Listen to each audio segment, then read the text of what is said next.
Hi there. Welcome to On Stuff with Jeff, where I'm Jeff and I talk about my stuff. Today's video is going to be another Crypta Metallum. Um, I hope that the people who are familiar with heavy metal are enjoying these videos, and I'm hoping that people who have not really looked into heavy metal very much decide they want to try some of the stuff I've talked about. That's what the internet is for. Having conversation. The first album I will talk about is, not strictly heavy metal. The Cult Love. This was my very favorite Cult album. As you can see, it's the original Canadian pressing of from Beggar's Banquet.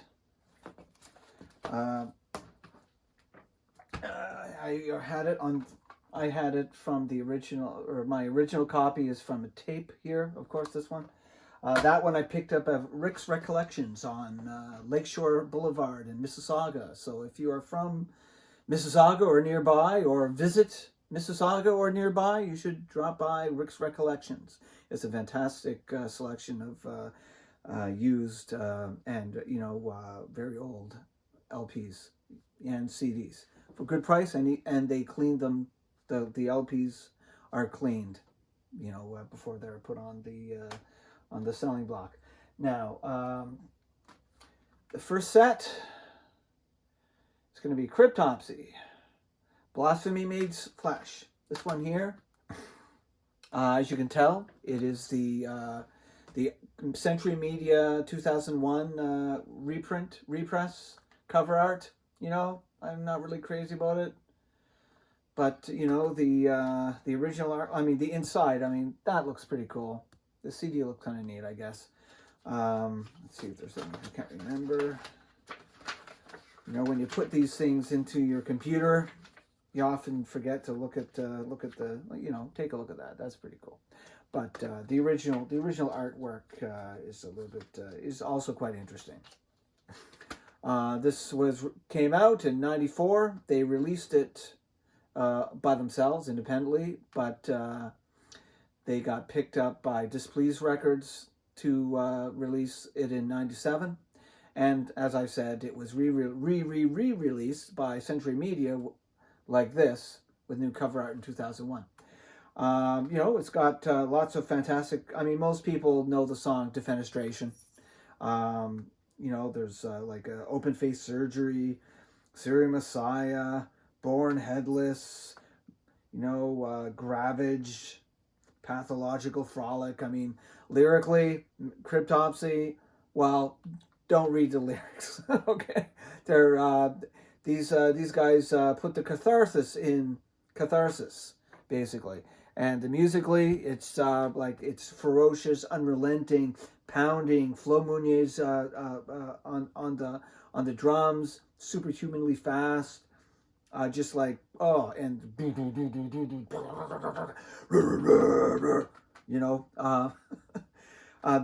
Lord Worm's vocal style, deep guttural, like screaming, just unbelievable.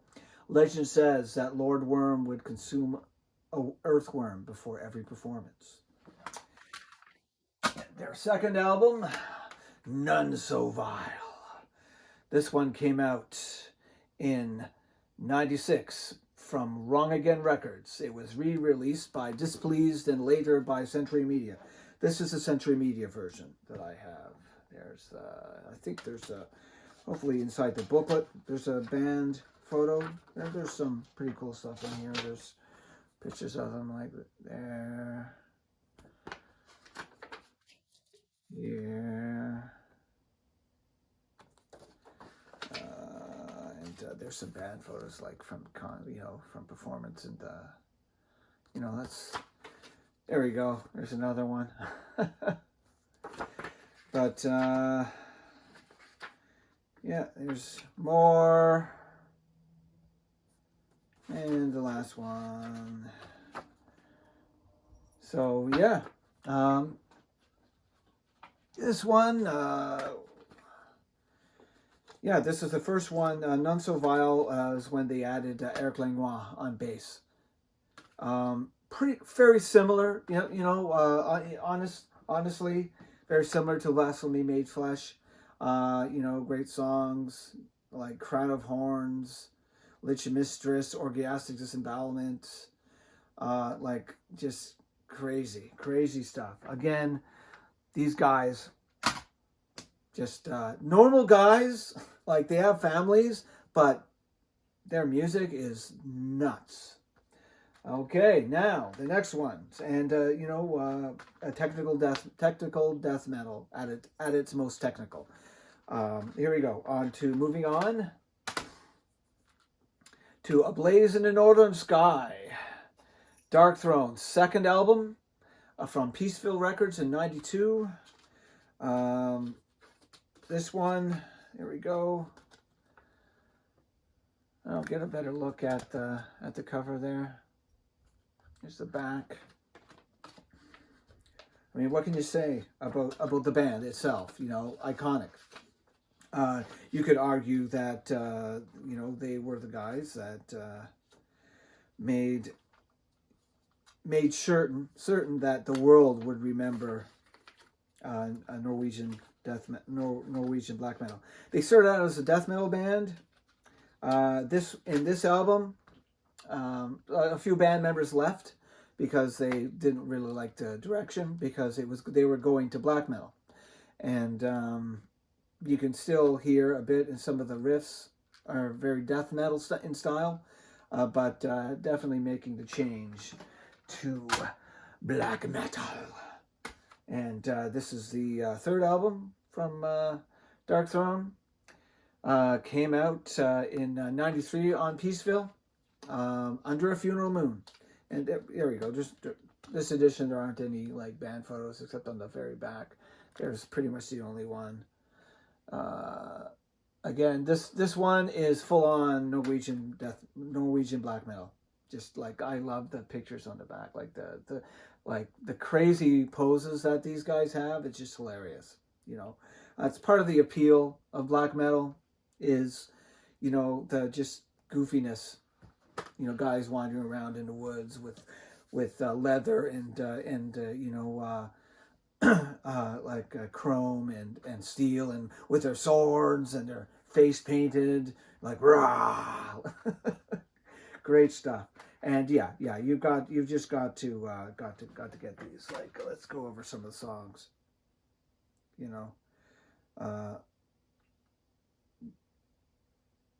It's so good. Ablaze in the Northern Sky. The Pagan Winter is awesome. Catharsian, is that? Yeah, I can't remember how to say that.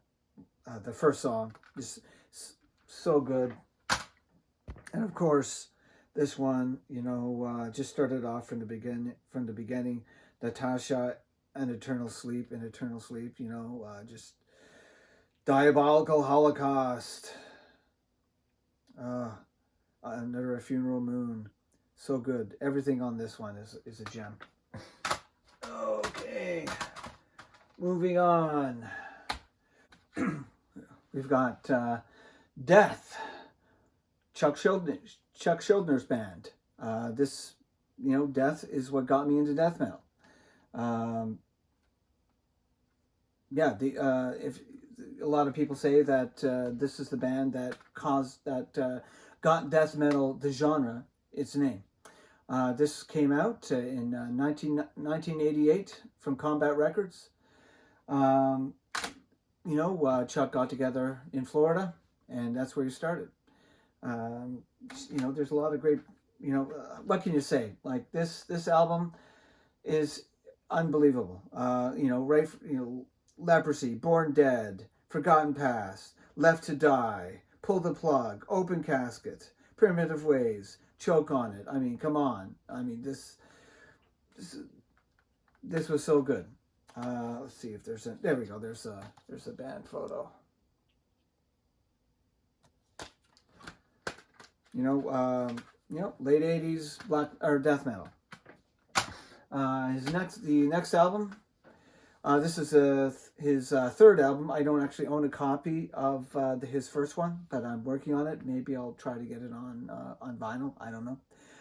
Spiritual Healing, Spiritual Healing from 1990 on Combat Records. He started. I mean, obviously, looking at the cover, you can tell he started to talk more about his personal beliefs on this one. There's a band photo in the back. I mean, I love that front cover. Just like, it's just another band photo in the lyrics. Yeah, this was pretty much like a continuation of Leprosy in terms of the style, the sound, the music. But as I said, the lyrics began to be more topical. And here's the next one, Human. Now, a lot of people say that this is their favorite death band, their favorite death album. This is, he's just starting to move away from the original death sound. They've added on this album alone, Human, that came out in '91 on Relativity Records. Some members, the guitarist and the drummer from Cynic, which would of course become legendary, and for those who, legendary to the people who pay attention, I suppose. A band. He just little accents. I mean, the music overall started to sound a little different. I wouldn't say quite progressive, not progressive really, but just changing, not as like guttural, not as vicious, I guess you could say. Flattening of emotions, Suicide Machine. There's every song on this album is amazing. A Lack of Comprehension, See Through Dreams, Circuit Face, Vacant Planets. So many classics. There's, it's close to a band photo as you're going to get on this one, I guess. And look at that crazy art. Chuck Schuldiner was a virtuoso. Okay, and I don't have the one after this one on original, but I do have a copy of it, and I decided I wasn't going to show, talk about, specifically copies of albums, only the original. So this is his next one, Symbolic, came out in '95, again on Roadrunner Records, of course, and this one was increasingly melodic. And I mean, look at I love the color on the CD. I mean, just look at that artwork. So interesting. And there's some of the band photos there. A lot of people, this is how they got introduced to Chuck's work. Some people didn't really like the direction he was going, but now I have two versions of Death that I can enjoy. Symbolic, of course, Empty Words, Thousand Eyes, Crystal Mountain, his big song against fake Christians and their glass casino style churches. Asking for money, give money, and I'll get you that golden ticket. Misanthrope, Perennial Quest, another solid album, a joy to listen to. And this one here is the last Death album. Chuck would go on to do a jazz metal fusion album after this, and unfortunately he died shortly after. This is the sound of Perseverance. Even farther away from his original sound, very, not clean vocals, but the sound seemed to be a little bit cleaner. Again, I got another version of Chuck Schuldner's work to enjoy. Again, great stuff. A great end to an amazing band. This one, of course, came out in '98, just before the turn of the century, on Nuclear Blast. What can you say? You know, scavenger of human sorrow, fight the pain, spirit crusher.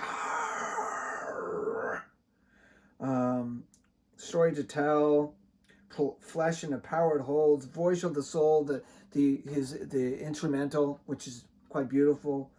To forgive it, to suffer, a moment of clarity. The only wheat track on this album is his cover of Judas Priest Painkiller. Just the guitars just couldn't do it. Couldn't replicate the same guitar solo from the original version. His vocals were a little bit, of course they were his Chuck's style of vocals, but it wasn't great. But the rest of the album is a must-have. Again, honestly, if you are a death metal historian, you've got to own everything. Everything from Death. Okay, now the last one is a thrash album. Death Angels Act 3. Many people say this is their best album. I don't know. I haven't really heard any of their older albums. There's take a look there, and the back cover. I mean, I imagine this would look beautiful on vinyl. This came out in 1990 from Giffen Records. Basically, their one and only publication on a major label. When I listen to this, I mean, it sounds like they're kind of making a change, change from the original thrash sound, from the 80s. To a more, I guess, not progressive, but a cleaner, more produced sound. But again, it's easy to listen to. Decent album. On the going on tour, for this band, for this album, there was a crash. The tour bus crashed. The drummer injured himself, and he couldn't play for a year, and then kind of the band fell apart. They came back again in 2001, but I haven't heard anything. I haven't listened to any of their stuff. So yeah, I guess that's it. They're great albums. Everybody loves Darkthrone. Darkthrone. I mean, I was lucky that a lot of the bands on this episode were really, really solid. Cryptopsy again, give them a listen. They're hard to listen to often. I think Origin that's another technical, more recent technical death metal band. I think that's what they're called. Maybe Necrophagus is another one, I think. Cryptopsy, their first two. If you're going to own any albums by them, this is the first two. They're amazing. Of course, Darkthrone. I do have a copy of Transylvania Hunger. I'm waiting for the moment where I can pick up my paycheck and maybe try to order a copy of it on vinyl, because again I got a copy of a friend's maybe 20 years ago. Just again, iconic black metal. Death. What can you say? What else can you say about Chuck? He was a force to be reckoned with. Often he would butt heads with band members, and then they would leave. I don't know if there's any hard feelings, but he wanted things the way he wanted them. Unfortunately, he died. And what was it? 97? No, sorry. What was it? I think 99 or 2001. I can't remember what it was. He died of brain cancer. You know, in America at the time, certainly not much better now. They don't have public health care there. So he tried some experimental stuff and it didn't work and he died, unfortunately. I remember